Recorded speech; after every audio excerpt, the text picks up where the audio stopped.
almost there. Let's wait for some people to get here, and then we get started. Start with the live tonight. Let me try to find another image here. Tonight we're going to talk about composition using elements in your scene. Oh, forgot the mic.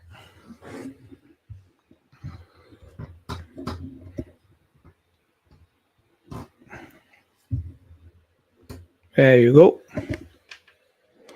Let me see over here. I don't think the mic needs to be this close to me.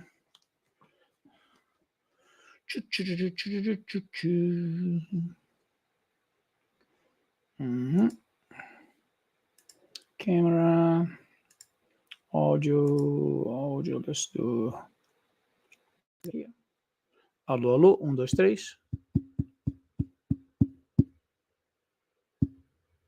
Alô, alô, alô, alô, alô. I don't know, it's picking up this one.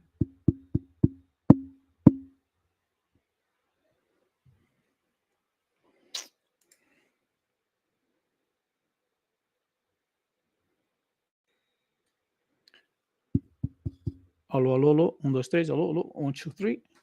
Alô, alô. All right, I think picking up the right mic. All right, let me see if anybody in there, any Instagram. No. Okay. All right. So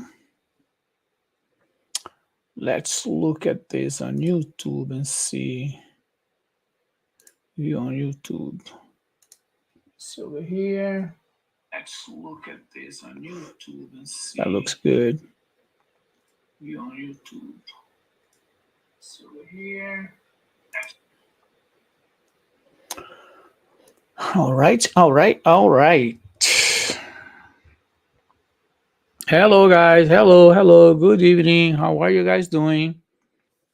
Doing all right? I'm monitoring Instagram, see if there's people there. So if you're on Instagram now, please hop on YouTube, youtube.com, Clay Souza Official. That's where we're doing our lives from now on YouTube. Hello. Welcome, guys. Welcome. Glad to see you all here. Mm-hmm. And if you're hopping from YouTube, from Instagram into YouTube, give me a comment here so I know that you are here. Okay.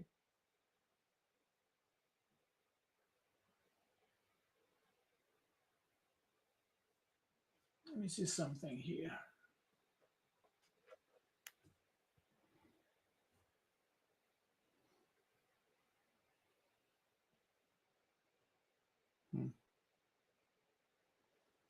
Hello, Gilda. Let's go to YouTube, Gilda. I'm on YouTube now. Go to youtube.com, Clay Souza Official. youtube.com, Clay Souza Official. Let's head up over there. So we just about to get started. And tonight we're going to talk about composition, how to find elements in your scene to create a nice composition. So how to use elements that you already have in your scene to create some nice composition.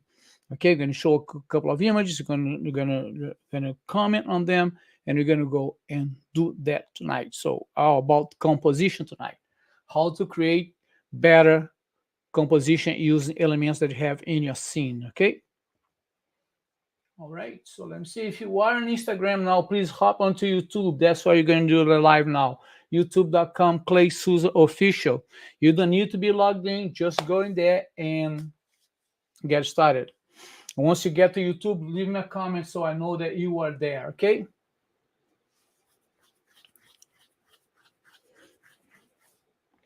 Awesome. Some people coming in. That's good. All right, so let's get started. Hi, I'm Clay Souza. I'm a wedding portrait photographer in Chapel Hill, North Carolina, and you're watching 808 with Clay, where we go live every Monday and Wednesday at 8:08 p.m. Eastern Time to talk about photography. Must focus on lighting, composition, and posing. And tonight we're going to talk about composition. We also have our Instagram channel with the same name, Clay Souza Official, where I post every single day something about photography. So if you haven't done so, please subscribe to this channel here just by hitting the subscribe button and also the bell button, so you'll know every time I upload new content to this channel. So we're here every Monday and Wednesday at 8:08 p.m. Eastern Time. All right, so let's get this going. So if you are here, if you're hopping from Instagram over here, let me know here in the chat that you're here, because I cannot see the names. I just know when you guys chat here with me. So just say hi, so I know that you are here. So and then let's get started. Let me see if there's anybody else on Instagram. All right, let's get it started. So tonight we're going to talk about composition. How do we take advantage of what we have on the scene? Hey, Gabriel, how are you? How do we take advantage of elements that we have in our scene to create nice composition? Why is it important? Because, guys, one thing that you need to keep in mind is that if you want a different, if you want a desirable, if you want a unique, if you want an amazing photography, you have to be careful with those details. Little details here and there that makes a difference. Photography, a good photography from a great photography, it's not a whole lot of a difference. It is details, little details here and there that you can take care of it when you're shooting, instead of being removing stuff when you're doing Photoshop when you're doing post-processing. Guys, we are photographers. We are not Photoshoppers. I usually say that I'm pretty versed in Lightroom and Photoshop, but I avoid as much as I can spending a whole lot of time in Lightroom or Photoshop. Why? Why is that? Because I want to be shooting, because I don't want to be spending time in Photoshop. We're not creating things in Photoshop. We just retouch and make our images better. That's what editing is for. It's not for, unless you're doing like composite, all of that type of work, which is fine, which is great. I know great photographers who work with composite and create some amazing images. Other than that, your editing should be focused on improving what you got out of the camera, right? So that's why when you're creating images, when you're looking at composition stuff, we need to be aware of everything that's going on. And a few examples that I can mention here right now that I can think of the top of my head are things like branches. Like, say you photograph somebody, there are a tree on the background and there are branches coming out of the person's head. So that's you may look at it, I'll remove this in Photoshop, but you know what? Yeah, it's work, and you don't really want to spend time in Photoshopping when you can take care of all of this when you're composing, when you photographing. So pay attention to this, like branches or leaves that coming out of somebody's head, or one thing that's really common, two things that are really common with horizon lines that I see a lot when people send me images to be critiqued. One of them is like horizon lines cutting through the head of the subject, right? The subject's over here, and the horizon line is cutting through the head of the subject. That's a no-no. So the horizon line should always be lower than your subject head. You avoid cutting through here. You avoid cut through the neck. Chest line would be the best way if you can. Okay. Another thing with the horizon line is horizon lines that are not straight. The horizon line is crooked like this. That's a big pet peeve of mine. So get this image straight, because this is going to take time from your business, from you doing marketing, from you doing all of the other things that you need to do to run your business. Because you didn't pay attention to it when you photographing, and you rely in Photoshop. And to be honest, sometimes some of us get lazy. I'll take care of that in Photoshop later, and that's just extra work that you don't have to do. Just a second. Oh, if you are on Instagram now, please go to YouTube. The live has started on YouTube. Live tonight on YouTube, youtube.com, Clay Souza Official. Okay, let's go to YouTube over there, guys. When you get to YouTube, send me a chat just so I know you're there. So back to composition. You also, I'm going to show you how to find elements in your, some examples of when I find elements in my image to create framing, to lock your viewer's eyes into the subject. Okay, so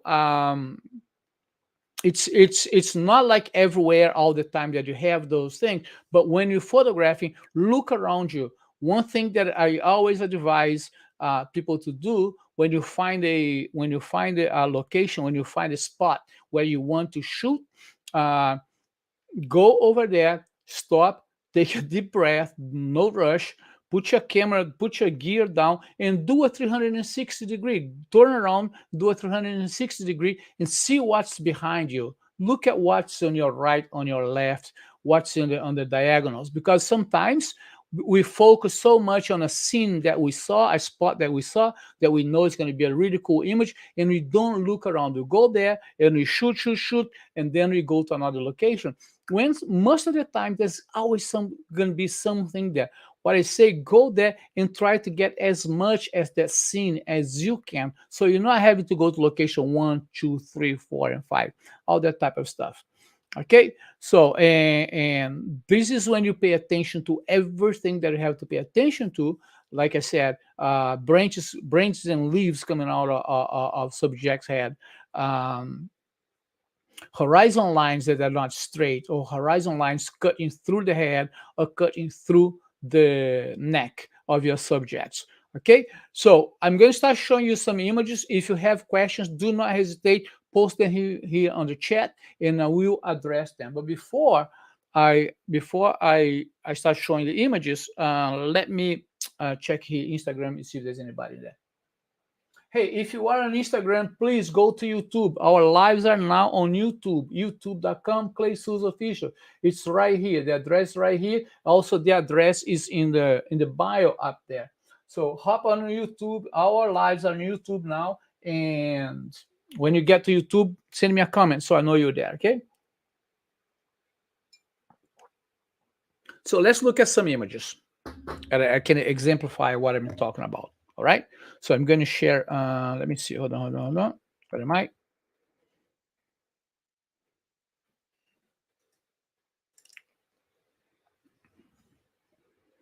Okay. Let me see this. I cannot go full screen here, otherwise I'm going to lose my layers in Photoshop. All right. So let me put this down here. Let's go and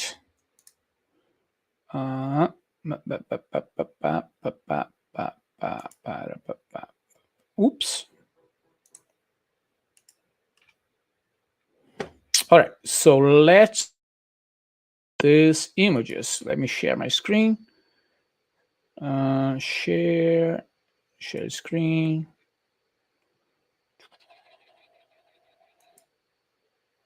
I'm gonna share a window. All right, the first image that I want to share is this one here. This image is from a wedding that we did not long ago, I think a few weeks back. But I want to show you how, okay, a little bit background on the day of this wedding. This was an extremely windy day, and was a really rough wedding to shoot because the wind never stopped and was really strong. And the second challenge for this wedding was that the bride had a veil that was like 15 feet long. It was very long. And if you never worked with a veil that's that long, it's really hard to manage to fly the veil, because you fly the edge and the center caves a little bit. So that it took us a lot of time to get at least this image that you see now. It turned out amazing, I think, but it took us a lot of time, more than usual time, than we usually use for those type of images, right? What's up, Ronald? So I hope the sound is better there. I'm just saying this because Ronald said the sound last week was a little bit difficult to understand. I think I figured out what it was my camera settings, my sound levels were too high on the camera, so I have to lower them. And I tested today, and it sounds much better. So I hope the sound is better tonight than it was last week.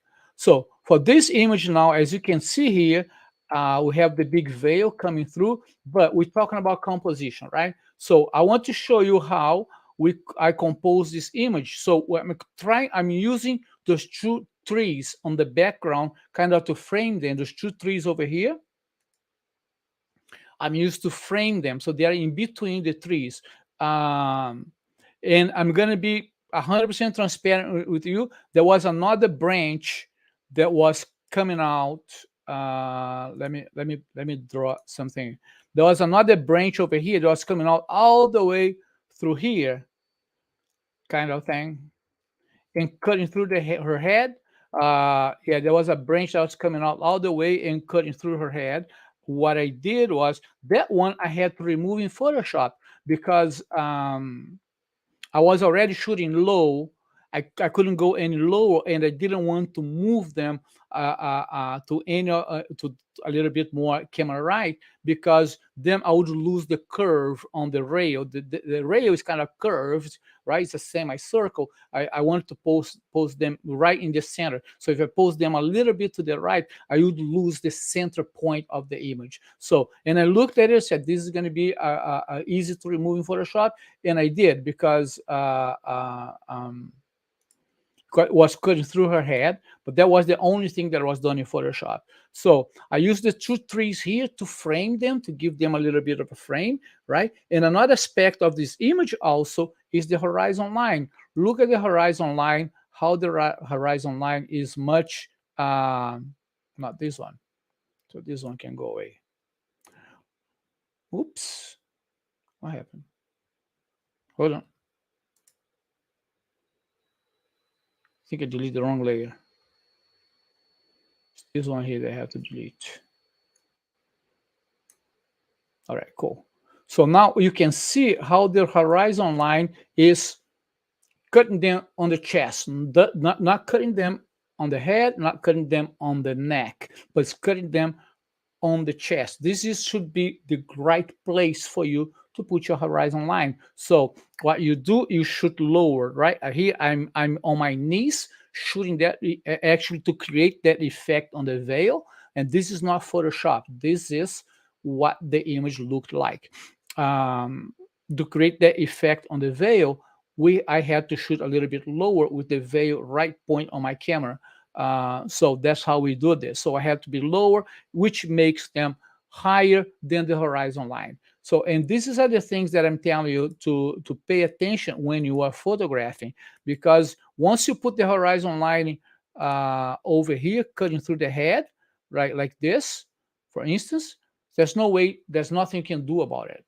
I mean, you can extract them, make them taller, whatever, but that's going to be a lot of hours in Photoshop. And just paying attention when you're shooting. It's very simple. Just pay attention when you shoot, and you're not going to have to spend hours and hours in Photoshop, right? Do you guys have any questions? Thanks, Ronald. Sounds perfect. All right. Let me know if you have any questions about this, okay? So another picture from that very same wedding. This is for you guys to see how windy it was. Look at her hair moving. Look at the veil. Every time I have like a wind day and a bride with a long veil, I always try to do this type of the swatch image, right? I think this image looks really cool. I really, really like it. I like the effect of the veil. You get a little bit of blur. We get, the effect. And guys, this took us like 3 or 4 shots because the wind was so strong that, think about this. This is a 15-foot veil, okay? And the wind is blowing this veil all over, right? And I'm asking Danny, hold it here. And every time we would hold the veil, the veil would come out of her head, like it would just come off, like, whatever they did here, the makeup hair person did to keep the veil on wasn't strong enough to hold the veil because the wind was really strong. We got very lucky that day because the hair person was there throughout the whole wedding, and it was a guy, and he was there with us, and he saw that it came out one time, he put it back on, it came out twice, and he said, I need to get more bobby pins and stuff, and we ended up and pin it again. And that's that's why how we create this image. We're able to create this image because the veil was the veil couldn't stay on our head. So, but here again, two things that I want to show you here. One is we again putting them a little bit lower than the horizon line. You can see like the horizon line is cutting them through the chest again because I'm shooting lower, so they go higher than the horizon line. I always also like to put their heads on against the sky. Here's what happened. If I have put him, let's say, let me create a layer here and do this. Let's say if I had put them here. Let's say if I had put them there, right? Right there.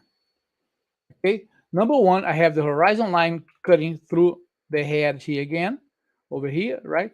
And the second part is that he's wearing a dark jacket, right? He has a dark uniform, and that would make him blend too much with the background. So that's why I put them against the brightest part of the image, which is the sky, the sunset there, because they can pop a little bit more.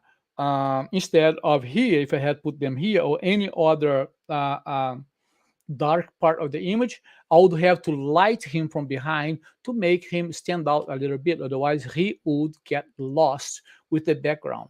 Okay, so those are the little things that you observe on a wedding day, because once you create this, especially if you're doing weddings, right, there's no do-over. So once you create this, this is what you have. And then if you don't pay attention to those little details, you have to be spending a lot of time in Photoshop fixing things that you could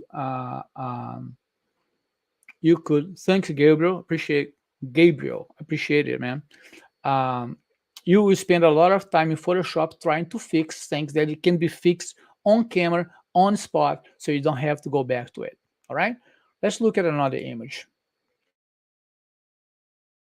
Yeah, this is a few years back. All right, you probably have seen this image before. I use this image a lot. There's a lot of really good components in it. This image is pretty much the rule of thirds, right? The rule of thirds is probably the most known compositional rule for photographers. It says that you split the images in thirds, and then you place your subject in one of the thirds. Preferably, it's not required, but preferably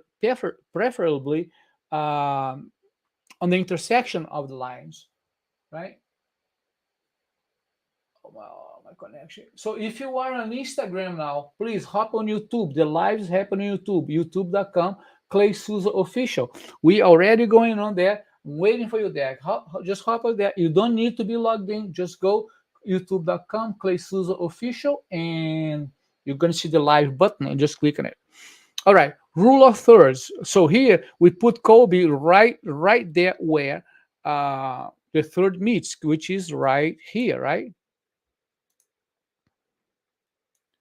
Put him right there where the two lines intersect. Oops. Right? So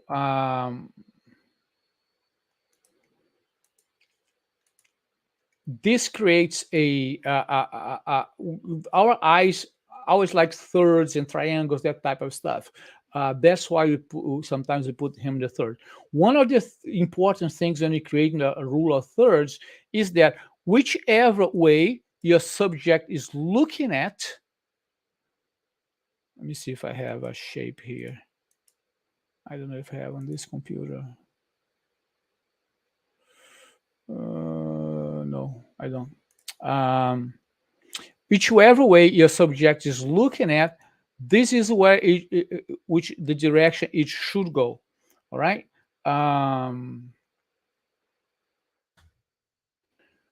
So you should leave a negative space in front of your subject, not behind your subject, not here. But when you create the rule of thirds, you should always, I mean, not always, because those rules can be broken, right? But you should always prioritize negative space in front of your subject and not behind the subject, because that gives space to the eye to move through the scene instead of here. Okay, just pay attention to that. Again, like I said, all of this can be, all of those rules can be broken, but you need to understand the rule before you break them. All right, so there's another example here. Let me see if there's any comment here. If you guys have any questions, just let me know. Okay, another example here, another rule of thirds, not like 100% perfect, but really close. You can see that for this rule of thirds to be perfect, she should be around here. Right, her head should be around. Oh, what is it? Oh no, never mind. Hold on. Let's choose a layer here. Her head should be around here, where the two lines meet, right? That would be ideal, but I was already shooting a little bit lower than what I wanted. There was no way I could get her head over there, but still creating a rule of thirds there. Not perfect, but still on the third of the image. And you can see the dress is flowing where to the negative space, to the front of the subject. So she is really what's happening here. The way we create this image, you get her to throw the dress and let her hand move, and she should looking where the dress is going to. So to create that effect, that the infinity effect that we have there. All right, so she's looking the same direction, the dress is flowing the same direction, and the negative space is on that side of the image. Okay, and this is the last image that I have for tonight. So again, wedding day ceremony, as you know, ceremony, we shoot in photojournalistic style. We're just shooting through. We're not stopping. We're not posing. We're not doing any of that, right? We're just shooting through and showing moments. But what I always try to do is to find some elements on the scene where I can frame the subject. This one here, what I found this flower arrangement. This flower arrangement was far from me. I got the 7200, walked back, zoomed in, and tried to frame them inside the little arch that the flower arrangement was creating. I also have something down here which is pretty much blurred, but as I point out, I'm going to show you. You guys will probably see this. This one here, right? So on the bottom here, what we also have a little bit there over here, right there, but it's a very thin branch, and it got blurred, almost doesn't show. But if it had shown, it would make almost a perfect circle around them. It would be really, really cool. But always looking for some elements in your scene where you can create this composition rules. What it does, guys, when you're looking at this, when you look at this image, what it does, it locks your viewer's eyes on your subject. So your eyes are not going anywhere. The first thing that you're going to see is the subject, because right now they are framed inside that semicircle that we see there. All right. So every time we see these little elements around the scene, take advantage of them, because they are very, very helpful as you create your composition, as you create your scenes, and as you strive to create a better picture. You have to train your eyes to start looking for this stuff, because think about this: a ceremony, 100 people in there. It was just like a flower arrangement that was there, right? When I'm walking to the scene, I'm looking for spots, I'm looking for things, and I saw this at the very beginning, and then my mind was like, okay, I hope I hope they stay right there where they're supposed to stay, because I'm going to be able to shoot through this thing and create, hopefully, going to create a good framing for that image. So when the ceremony, when the ceremony started, I already had that image in my mind. And being able to see the image before it's created is a great asset that you can have, because um, that way you know how you're gonna, if you're gonna pose, you know how you're gonna pose. If you're gonna light, you know how you're gonna light. I've said this a few times here in this channel, that it's really cool when try always to try to always see um, the image ready, finalize in your mind before you shoot, because that is going to get you better image, because now you know everything you need to do to create that image. All right, does it make sense? Do you guys have any questions for me? What time is it? 8:38. I'm going to finish early today, finally. I'm trying to finish early for month and month and month. Just keep talking. um, Do you guys have any questions today about composition? Any struggles? Anything that you guys are finding difficult with your compositions? How to get better, or is these all things that you guys already know and apply in your photography? Let me know here in the comments. What do you think about those tips? If they're helpful or not?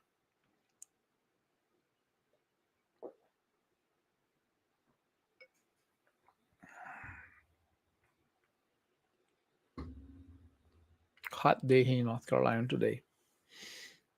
All right, cool. Well, I think that's all I have to say tonight. Again, thank you guys so much for coming. Thank you guys so much for being here every week in and out with me, participating. I hope the sound tonight is a little bit better than last week. I apologize for last week. I fixed. Hopefully I fixed it today, because when I'm speaking, I don't know what the sounds like on the other side. Um, I just know when I download and listen to it, I'm like, oh crap, the sound was horrible. But I think I had my sound levels on the camera a little bit too high. Um, but I think this is the way it should be. I actually bought another camera, so we're not gonna have to move that camera anymore. The camera is gonna stay right there. And so you don't have to mess with settings, anything anymore. All right, guys, thank you so much for coming. Thank you so much for joining. I appreciate each one. Sounds awesome. See you on Wednesday. All right, Jeff. Good. Thanks, Gabriel. Thanks, Jeff, and thanks, Ronald, for pointing out the sound last week. Otherwise I would never know. Thank you guys so much, and I will see you on Wednesday. And this live is going to be available on YouTube in a few minutes. If you guys want to check it, I'm just going to edit the first part of it before we start, and you go from there. All right. Thank you guys so much. Have a great night, and I'll see you on Wednesday. Bye bye.